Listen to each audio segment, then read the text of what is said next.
Now this is recording. RTI International Center for Forensic Science presents Just Science.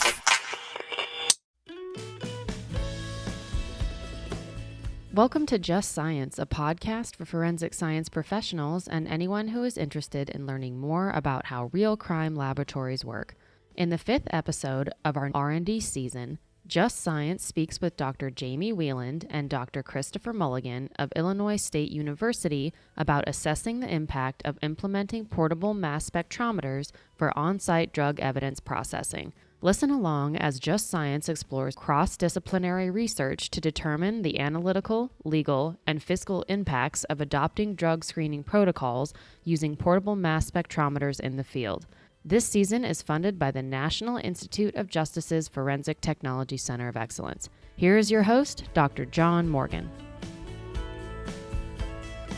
And welcome to Just Science, the podcast for forensic science professionals. I'm John Morgan, your host. I'm with RTI's Forensic Technology Center of Excellence, funded by the National Institute of Justice. This is our season following up on the Research and Development Symposium from the American Academy of Forensic Science, giving folks a little bit of perspective on some of the presentations that were held there. If you weren't able to make AAFS, or even if you were, and would like to hear a little bit more about some of the really interesting research that's going on that's relevant to forensic laboratories. Before I begin, let me make sure to encourage you, if you listen to Just Science, make sure to tell all of your friends and neighbors and colleagues and whomever about Just Science, get them listening, and make sure to subscribe and give us all sorts of thumbs up on whatever avenue you happen to be accessing us through.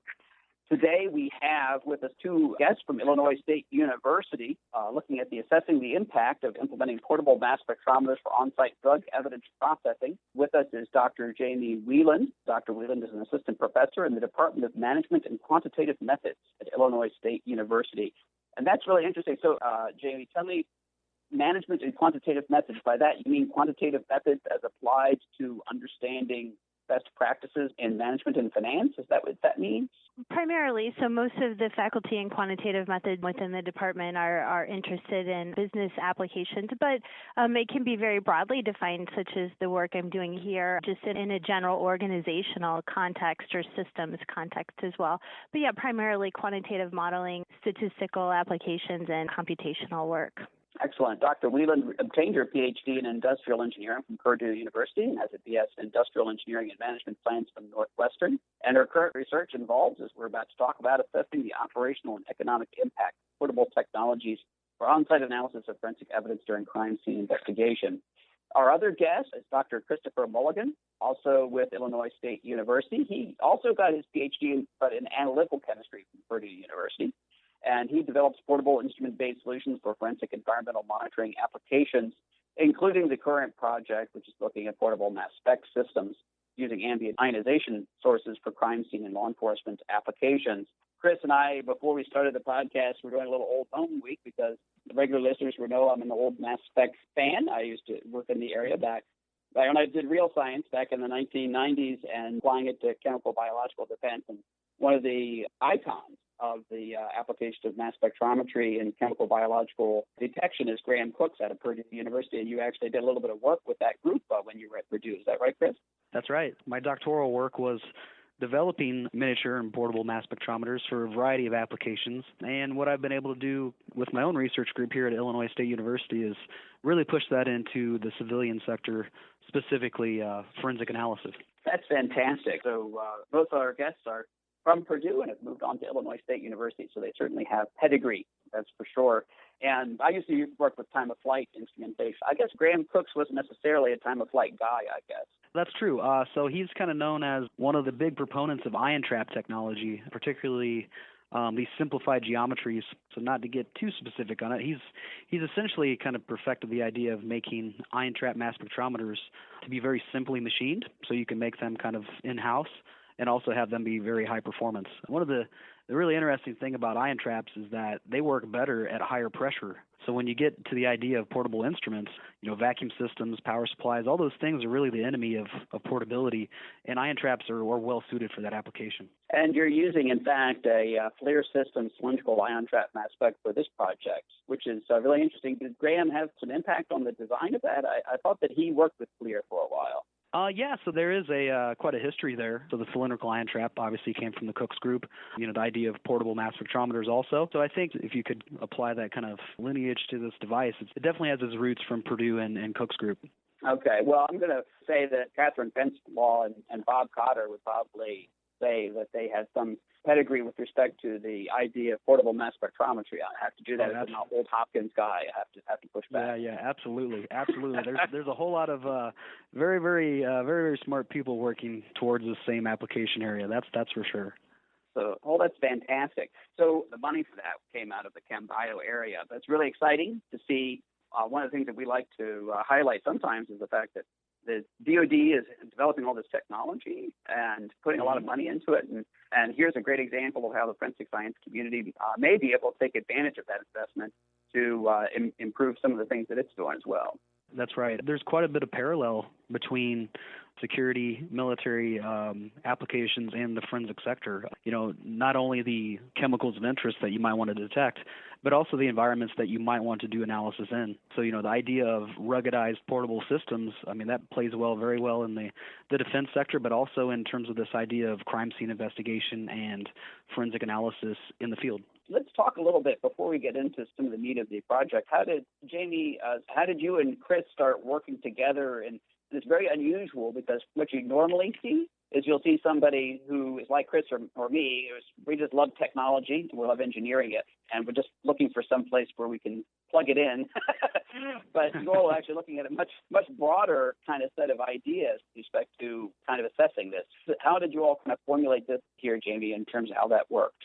Yeah, well, to tell you a little bit more about my background, so my background is actually in engineering. My PhD is in industrial engineering and systems modeling. And so before I was in the Department of Management here at Illinois State University, I worked in the Department of Technology in the College of Applied Sciences and Technology. And so that kind of broadened my horizons on, interdisciplinary research opportunities across campus. We have another colleague that's not with us today, but he's on this grant as well, Dr. Michael Gizzi. He's in the Department of Criminal Justice here at Illinois State University. So I was colleagues with him when I worked in the Applied Sciences College here on campus. And so this has been a project that we've been working on for several years and has been, in the making or in the works for a while. And we were just really connected across campus with interdisciplinary research opportunities. That's one of the goals of Illinois State University, and they do spend a lot of time and effort giving faculty resources to make connections across campus. So it's really interesting. Now, there are some people who are using other modalities, anything from colorimetric tests to Raman spectroscopy and that kind of thing, to kind of go after this field identification of drugs issue. So from your perspective, how are you examining the economic impacts sort of broadly? How are you approaching this problem so that because there's multiple kinds of ways that you can attack this problem operationally. So is there methodology for taking that apart? That's kind of an industrial engineering or systems engineering problem, isn't it?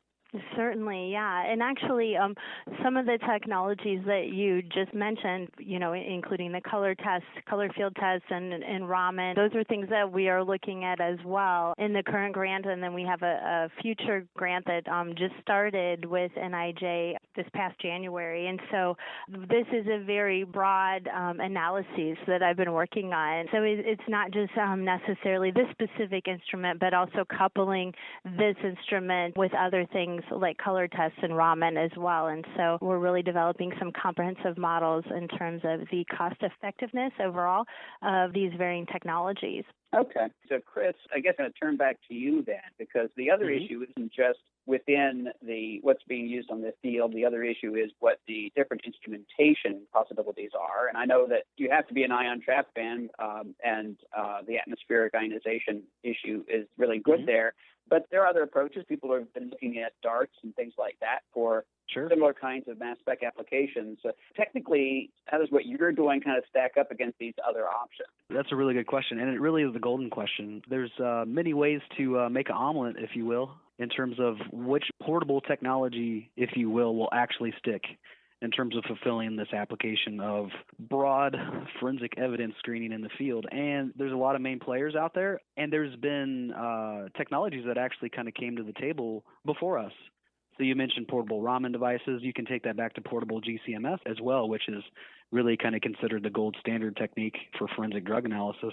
And I think what's really important in the lineage of these devices is where did they excel and where did they fall short of this kind of holy grail of drug evidence on site that is also court admissible. And we've, as much as possible, tried to look at those successes and those drawbacks, if you will, and try to mitigate that with our strategies for these new technologies that we are focusing on. And that's where this idea of, mass spectrometry, which is well regarded on its sensitivity and selectivity, but make it portable, but at the same time, make sure that you don't lose that performance along the way of this portability. So that's where the performance aspect comes in. But you also need that ease of use as Raman laser technologies, where you just pretty much shoot it and collect data, if you will, and also, simple color tests. So how can you combine these two fields together into a technology that is going to be usable by the forensic practitioner, which is guaranteed not to have a PhD in science? And this is where this idea of portable systems, mass spectrometers, and ambient ionization, which is highly regarded for its simplicity. The directions we've been taking the ambient mass spec realm in terms of the spray-based devices, or essentially those that are solvent-based for analyses like paper spray ionization, is just really one flavor of these ambient techniques. You mentioned DART, or direct analysis in real time. That's highly regarded in the forensic community as well, and arguably is used more in the actual laboratory setting for forensic investigation. That very well could be a solution as well. It's really what is the combination of ionization source, simplified methods for use, and instrument, the mass spectrometer aspect of it, that will match together to give you exactly what you want. And those are some of the questions that we are, really taking the time to answer. Not only can you build these cool devices, but how well are they going to work? And how well are they going to work for you long term? So error rate, things like that. Not necessarily the coolest experiments in terms of literature, but ones that are very, very necessary in determining whether this type of technology can have long-term success. I'm going to draw from both the FTCOE's work. We have certainly tried to do some evaluation work with DART in police departments and run into some issues there. They really boil down in some degree to the idea of just anything involving a vacuum system. And I know that ion trap systems are don't need quite as much a high vacuum as some of the other things, but it's still vacuum. Mm-hmm. And that's a real challenge operationally for these systems. And is that something that you're taking a look at in terms of how to actually make that reliable enough in the field? Or do you think FLIR has solved those problems in their system? I guess I would say yes and yes. In terms of, portable, especially anything that's vacuum system based in terms of portable instruments, the two main questions that come about are, what's the power requirement and how rugged is it? So if you have these especially turbomolecular type pumps, which are really reduced size jet engines that are just primed to shred themselves apart if you do something wrong. Can you make that actually ruggedized to where if it's operating in very humid conditions, or if you're jostling the system while it's working, or if you have these power spikes because of dirty power in the field, how well are those going to survive those types of things? And I think one of the things that FLIR has done that has really been helpful for us is a lot of those specific questions were answered when they were targeting these military-type applications. To pass, military specification, a lot of these questions were asked, and they were determined, and they were refined. So the idea of a ruggedized system, they really have produced a really nice product from the ruggedization standpoint. But you're very much right. When you are taking these modern technologies, these high-performance technologies, and making them field portable, there are always going to be these situations that you need to be very mindful of. So when you develop your standard methods, if you will, for the training aspect, there are going to be things that really stand out as being important that you get across. So, Jamie, is there a way from an operational perspective or a systems perspective to kind of understand the reliability issue when you're actually doing something that different? In other words, Raman obviously has none of that issue, right? But these systems do, and is that something that can be brought into the analysis with respect to its fiscal viability as an alternative to forensic practice? Certainly. So each of these technologies has a different set of pros and cons, drawbacks, and advantages, of course. And so the vacuum issue that you guys are talking about with this specific technology, Raman, faces other drawbacks. You're really getting towards the crux of this argument, like which one's going to work at the end of the day. I think one of the The interesting aspects of this, like Dr. Wieland said, is that while you don't have to worry about vacuum systems, you do have to worry about laser systems and safety with that, and you also have to worry about using it correctly so that you can get viable data from your sample. So it's kind of a yin and yang. While we are more concerned from the instrumental standpoint, for Raman in the field portable Raman to be effective, you have to be very much mindful about how you're implementing your sample analysis. Yeah, so one of the other issues with Raman is that in the portable systems, it's really, really hard to get high resolution, and I've never believed the false positive, false negatives were really as good as advertised. And that's where authentic scenarios, I think, really offers, the data that we need. So there is, performance in regards to standards that you might make, and then there's performance in real scenarios. And the interesting aspect about this proposed idea of a field investigation of, if we say, drug samples, it's not necessarily just, field-based evidence, which obviously is not pure. There's several cutting agents, and it could be presented in several different mediums, if you will, several different types of paraphernalia. There's also different users. So not only do you have a difference in sample, you also have a difference in user, a difference in training, a difference in expertise, and honestly, a difference in their overall capability. If you make that akin to titrations back in general chemistry, not all titrators are created equal in terms of just your own methodology and how well you are with hand-eye coordination, et cetera. And all of those things really come into this idea of overall error rate. It's not just what the system can do, it's how well can said user use said system in terms of that error rate. When we've investigated this idea of false positive, false negatives, et cetera, not only are we considering what the instrument can do in ideal situations, but how can users of different educational backgrounds, different expertise levels, how does that affect our error rates as well? So one of the other issues here is that you all have been looking at the legal investigative strategies and the application of portable mass spec systems, and also looking at it relative to things like thermal imaging and contraband screening and other kinds of frameworks. Tell me, how does that relate to kind of these issues in terms of the trade-offs with the mass spec units for controlled substance detection? The way that we've kind of looked at this, and I would be remiss not to mention that the faculty member or the investigator that really has spearheaded the legality aspects of this project, Dr. Michael Gizzi, and the Department of Criminal Justice Sciences here at ISU, is to really look at situations where new technologies were brought along, how well it performed in terms of what it can do, but more importantly, how was it handled and how was it discussed in those very first pinnacle court cases that involves said technology.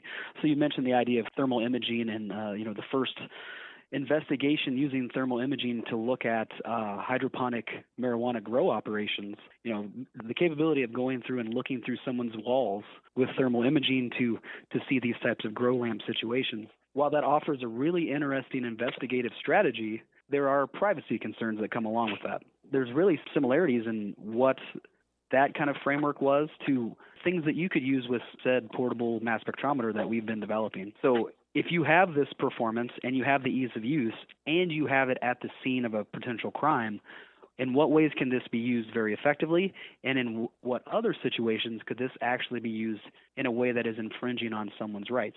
So this idea of legality of use, we've really tried to investigate that. And, in certain scenarios, particularly like traffic stops. So, everyone enjoys a certain right to privacy in their own vehicle. And there are situations where forensic technologies can be used to establish probable cause to search a vehicle. The most common is the canine unit. We essentially looked at situations where you could use portable mass spectrometry to gain similar aspects of probable cause. And going through kind of the case law, particularly the canine case law and its jurisprudence and the capabilities of mass spectrometers to be used similarly. Sure. Well, yeah, it's basically not quite as good as the dog's nose, but a lot more easy to quantitate your confidence intervals, that's for sure. That's right. So it's like I said, kind of before, it's the give and take. While we can really process that information, we have an exact idea of how well this can work and in what situations it can work. It's just not as good as our biological detector, if you will, the dog. But I think what can be afforded is that ingenuity of the officer on site. So if you have a piece of evidence, if you will, that prior to this technology, you wouldn't have taken the time to send off to the crime lab, or you wouldn't have given it a second thought. You can now do broad chemical screening from surfaces. So the idea of looking at someone's door handle or looking at their identification that they give to the officer, does that offer a route for investigation? And also, secondarily, is that actually an infringement on rights? These are the types of things we're trying to work out ahead of time to essentially work out as many kinks as possible so that this actually looks like it's financially viable, the science is there. Does this actually make sense for broad implementation? Out of all of this, we can actually develop a couple of different scenarios for the application of the mass spec systems. And then you actually have gone one step further in terms of developing a financial model of a deployment. Can you talk to that a little bit in terms of what you developed and how it's applied in this area? Yes. So we were developing fiscal impact models to look at the cost savings associated with portable mass spectrometry technologies used in the field, and then alone independently or combined with other technologies such as color test and Raman as well. And we looked across the whole process in terms of costs associated, operational costs, things like instrument transportation costs, on-site costs. And so if we're actually doing the analyses on-site, breaking that down and looking at what that would cost at the precinct. And so, if you have handling there, or maybe in some cases such as vice operations, you may want to be doing your analyses at the precinct for undercover reasons and whatnot. You wouldn't, actually have the screening going on site. Evidence transportation costs, so there's large potential savings there just with logistics and raw transportation costs, and then in-lab costs. And so we broke that down across all phases of the process to kind of compare and contrast across different usage modes. I know one of the things that we have looked at on the podcast and also under the Forensic Technology Center of Excellence is the financial modeling and data that's being done under the Foresight project. And so we're very interested in these kinds of economic considerations. There's only so much money to go around to do all of this. Yes, we were able to obtain many of the items we needed from publicly available data sources. It was actually quite an interesting exercise. So we had not only Dr. Wieland and the students that she's been mentoring with that, we've had some of the chemists over in my group essentially going out and trying to find this information. It really was kind of an exercise that is indicative of forensic science in general, which is it's interdisciplinary. You need a whole lot of different types of expertise in order for this kind of arena to work out. So as Dr. Wieland said, finding all the information, even to the level of, labor, what's cognizant salary and fringe benefits for people that are collecting evidence or doing the actual analyses in the crime lab. All of these are types of information that we had to track down with either conversations with actual forensic practitioners or what's available on the web. So we've looked at things like the national resources in terms of labor statistics. We've looked at current salaries for chemistry and science and also law enforcement careers. We looked at typical drive time to forensic laboratories. So if you're actually taking your evidence to the crime lab for processing, that needs to be accounted for as well. Because if you're looking at a scenario where you're processing evidence on site, those are some of the things that you can cut out. Really try to incorporate every possible facet that could involve time or money in the processing of drug evidence, whether that is the traditional way of doing it, which is through the public crime lab, or via these proposed methods, such as portable instrumentation, and also coupled with things like color tests and Raman spectroscopy, with this idea of trying to get two-tiered testing in the field as well. So these models that Dr. Wieland has really developed are comprehensive, but it allows us to really look at different scenarios. The end goal of this is to make something that works. Make something that works from the science standpoint, but eventually is going to be court admissible. And whether that is just ambient sampling portable mass spec, or if that's coupled with something else, or if this is some other technology down the line, this type of financial model that Jamie has made is going to allow us to really assess the financial impact. So, Jamie, a lot of the people who listen to the podcast are crime laboratory managers, directors, and people who are responsible for, these financial decisions, and that's what they care about to some degree. They care about the rigor of everything, of course, as well. But assuming that Chris is able to deploy an instrument that works well, is this something that's actually cost-effective? Because any kind of mass spec system is going to be more expensive. So is it possible to cost-effectively deploy a mass spec system in this framework? Surprisingly, yes. And so the variables depend on a couple of things that we found were particularly important. One is the idea of how you're using the information. And so right now you have to have a second confirmatory test. So you have to do two different tests with two different technologies to confirm your results of your analyses and then, be able to use that evidence in court. So that's the standard. And we've shown that by potentially coupling this technology with another technology such as color test or Raman, there's even greater cost savings potentially. And so right now in this project, we're looking at just doing one analysis in the field and then still sending it to a laboratory for a secondary analysis. And, surprisingly enough, there are cost savings associated with that. And so the cost savings range from, it looks like 5 to 10% to maybe even up to 30% per sample, which is surprisingly quite a big number considering the cost of the technology. So basically right now, the tests that are out there are presumptive, but they're not confirmatory. There aren't any confirmatory field tests. So the basic idea is if you can do the confirmatory test in the field, that these savings will come about. Is that the bottom line? Oh, no, just as a presumptive test, we're anticipating cost savings from, 5 to 10% on the low end to maybe as high as 25, 30% on the high end. Now, if you are able to couple this technology with another technology on site and do a confirmatory test, we anticipated high or estimated as high as, potentially 50 to 60% cost savings per sample. Okay. The other part of this, and I don't know whether this is another layer of analysis, and that is one of the principles in the criminology is that the more rapid decision is made, the more effective it is, and the less punitive it needs to be. So and right now drug testing in the laboratory can take a while and is very loosely coupled to the legal process in many times. That is another way of making this a more cost-effective. You're getting better results probably with respect to prosecution and enforcement more broadly. Yeah, I think so. And that's from the aspect of financial viability. You can kind of take that into the next step, which is the kind of cost-benefit aspect. What are these societal benefits, these costs? What is the investigative benefit? So if you do have the capability of information on the demand, what does that get you?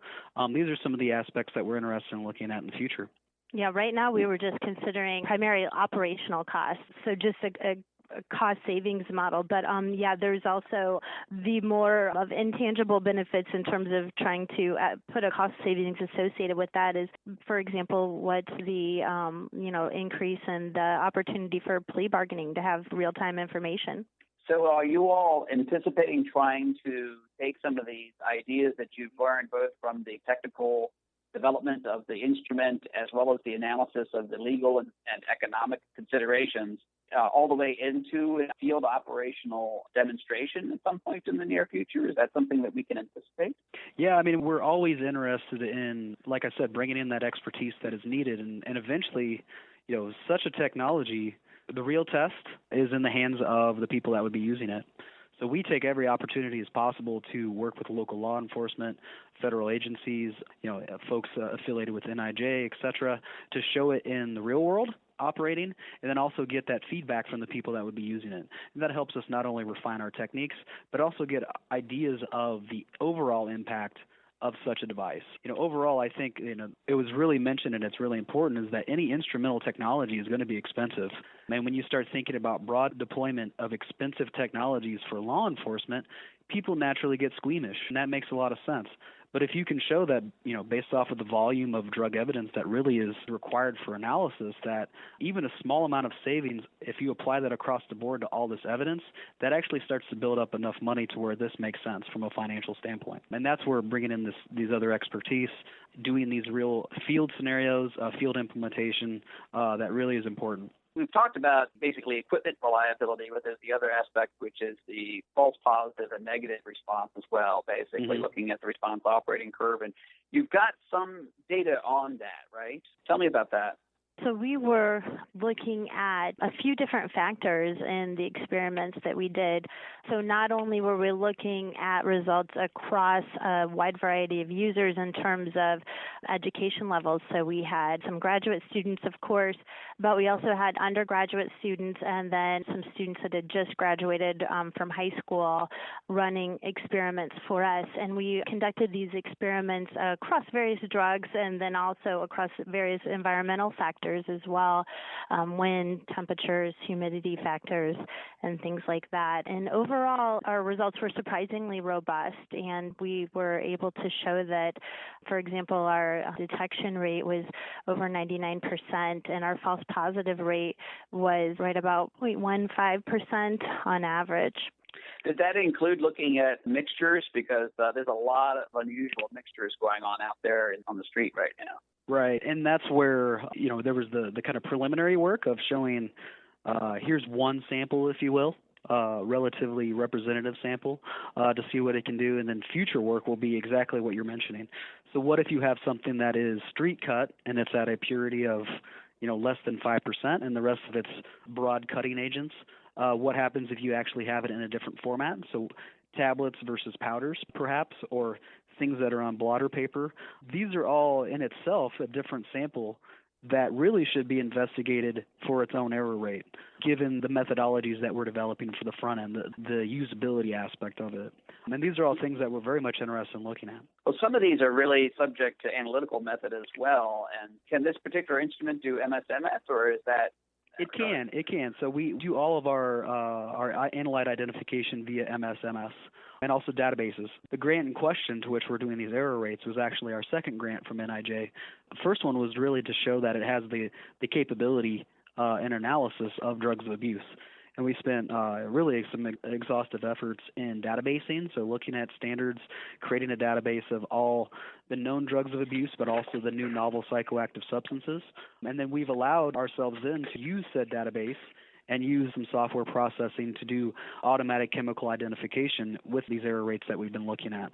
So these error rates that we've actually assessed are based off of databases that we've created via MSMS. So again, the idea is to make that, the identification as accurate as possible. Well, that's really exciting. I hope some of the crime lab people who are out there get in touch with either you all directly at Illinois State or with the FTCOE, because I think this is really exciting and a really unusual kind of approach. And the fact that you're doing it, really looking at all the major legs of the problem, I think is going to be critical. And I'm really excited to see where your all's research goes from here. Thanks much. I appreciate that. As I mentioned, forensic science is really interdisciplinary, so we need that broad expertise in these general areas of science and also, non-science type areas to really answer the questions that we need to answer prior to this being a technology that can be implemented. We welcome the idea of collaboration, and really we have no excuse to not be able to collaborate with anyone because we're portable. If we have a portable system, we should be able to pack it up and take it anywhere we need to operate it. So we would love to collaborate broadly across the board. Thank you very much, Dr. Jamie Wieland and Dr. Chris Mulligan, both with Illinois State University. Thank you for being on Just Science, and we appreciate all the hard work you're doing in the research laboratory and also in operationalizing this really exciting technology for drug identification. Thank you for being on the program. Sure. Thank you. Thanks for having us.